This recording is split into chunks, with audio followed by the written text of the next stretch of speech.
Hi guys, so if you haven't, you couldn't tell by that just then, I excuse me, I went to Tokyo on the weekend for Christmas and had a fantastic time, but I ended up with the flu, or a cold of some sort, so just bear with me. But there's a topic I really wanted to talk about today. I haven't been doing a lot of daily vlogs, but I really wanted to talk about this, just because the last couple of days I've been really depressed, really down. Like, it was Christmas, it was a great time, I had so much fun, but it really got to me. Now, when you come on the JET program, you know you're going to be a minority. You know you're going into a world that is so unfamiliar to you, and you're out of your depths, and you know you're going to be pushed to the limit.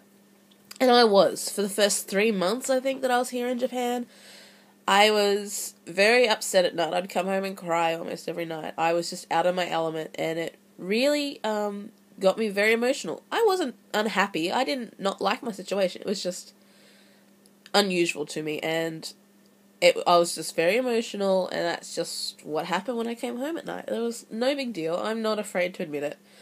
But a year and a half on, last year I spent Christmas here in Japan. It was no problem. This year I spent Christmas in Japan, and this isn't a huge problem, but it's bigger than just Christmas. I don't know. What I'm talking about is feeling isolated.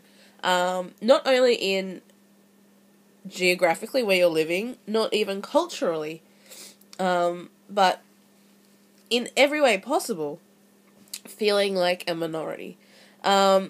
So for me, I feel there are varying degrees of isolation here in Japan. There's your geographic ones. So if you're living in a country area, you're of course going to be cut off from a lot of things, and you're going to be missing out on the advantages of living in a city.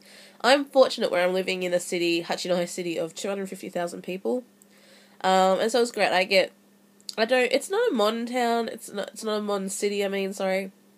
It's not amazing, but I get the perks and stuff like that. I don't have a car, but public transport's really convenient. I have shopping centres, I have everything that I need here. Yeah, the thing is, living in a city, you don't get a lot of that. Oh, excuse me, I'm so sorry.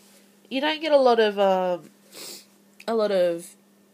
relationships formed unless you really push yourself. I'm not a very outgoing person, so for me to make friends in a city is really difficult. If I was in a country area, I think I'd excel a little bit more, simply because I am a country person. I come from a country background.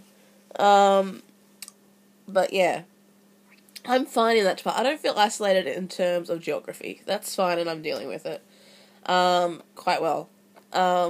The next I feel is just being a minority in terms of nationality. Not nationality, sorry, in terms of race. So you're an English speaker, you're not Japanese, and yeah, it's like, I'm coping with that aspect of it because I have 9 other ALTs here that work with me at the Board of Education. But you're still a minority. You don't see a lot of foreign people walking around, and quite frankly, when I do, I sort of think they're out of place and they don't belong here. This is like my turf, stay away. Very possessive of my city. Unless I know you as an ALT within this region already.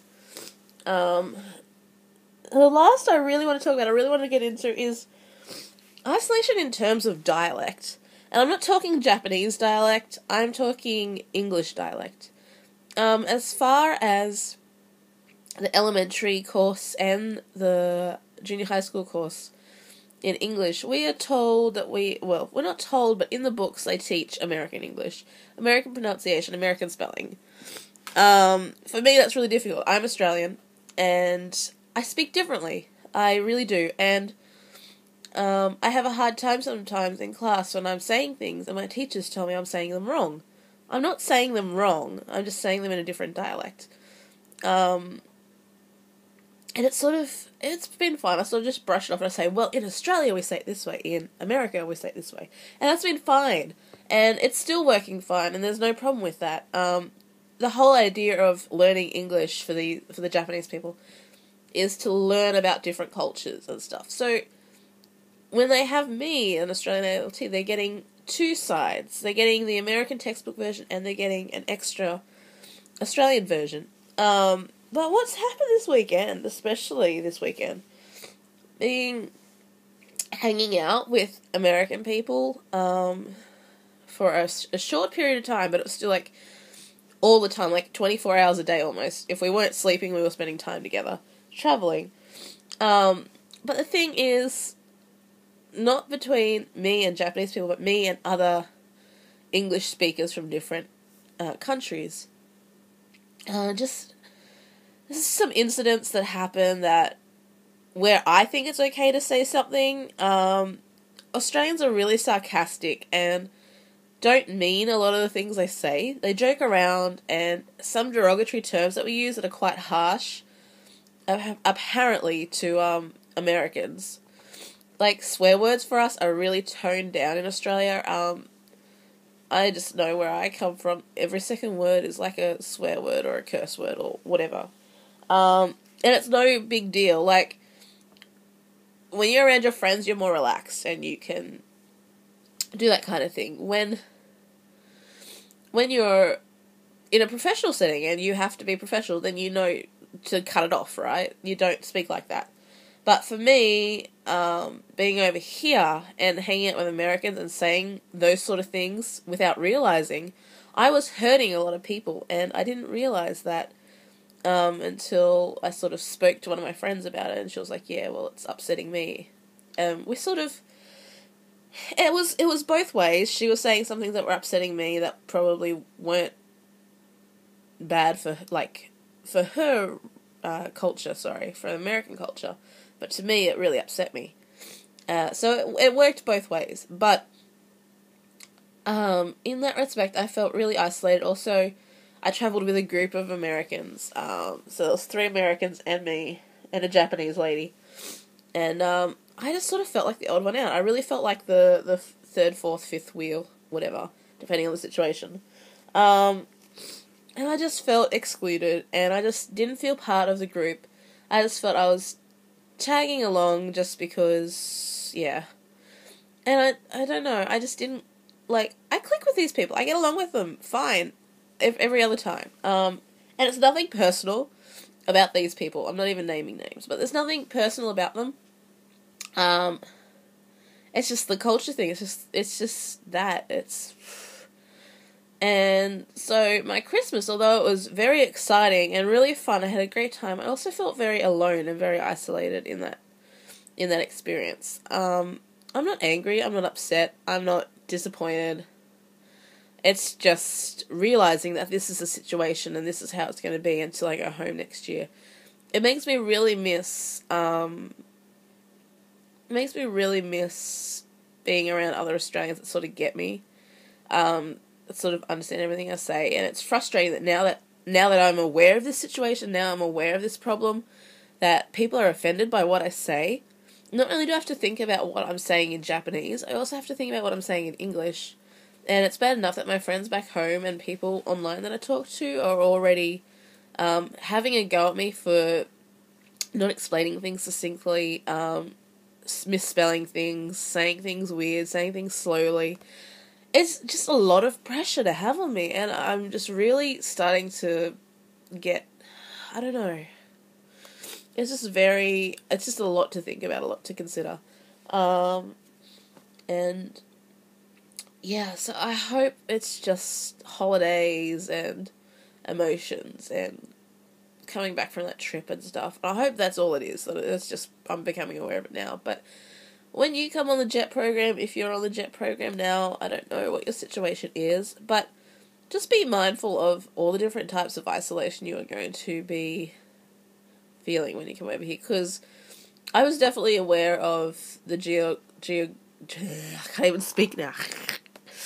The geographical isolation. And I was aware of the minority being white and feeling left out, the racial isolation, but never did I feel that I would ever feel isolated from other English speakers. I thought, even though there is that nationality sort of division there, and it's quite obvious, like Americans and Australians are very competitive, but also we look up to America a lot. Not as much as the Japanese people, but, excuse me, sorry. America is, you can't face it, America is amazing, and I'm not trying to be racist, I'm not trying to be whatever it is. I don't have anything against America, I don't have anything against Japan, I don't have anything against Australia. If I did have something against those places, I wouldn't be living in a foreign country. Okay? I am all for internationalization and cultural diversity and all that stuff. Like, I really am. I love it. And I actually want to go to America in the next couple of years. I really enjoy America. I think I would really enjoy America, sorry. I have a lot of American friends. But I just feel isolated. And I think if an American was put in this situation, an American, was put in the situation where they're surrounded by Australians all the time, I think they would feel exactly the same way. I think it's not just this one situation. I think it's just the idea of being not surrounded around people that get you, that understand you, that recognize your jokes as jokes and not as something harmful and hurtful. I'm a really down-to-earth, kind-natured person, and I don't like to make people unhappy. I don't like to upset people. I don't like to make people go out of their way. I like to think I'm really genuinely nice, but it just upsets me when people think that I'm being mean to them it's just how I've been brought up, and I can't help it. I can't help who I am, and I'm really trying, but it's just hard. Sorry, this turned really personal really quickly, but I just wanted to share and talk about, all of it, because it's been on my mind a lot lately, and it's been upsetting me, and there's still tinsel up above my head, I've just realised, and I have to take it down before New Year's, otherwise I'm going to have bad luck. Anyway, I have some video coming of footage from, my holiday in Tokyo. We didn't go to Disneyland, where the tickets had sold out, but we went and did a lot of sightseeing and stuff, so I have a heap of video I have to go through and edit, so hopefully I'll get that up soon. We'll see. Anyway, I'm going to try and get over this cold, and I'll see you later. Bye-bye.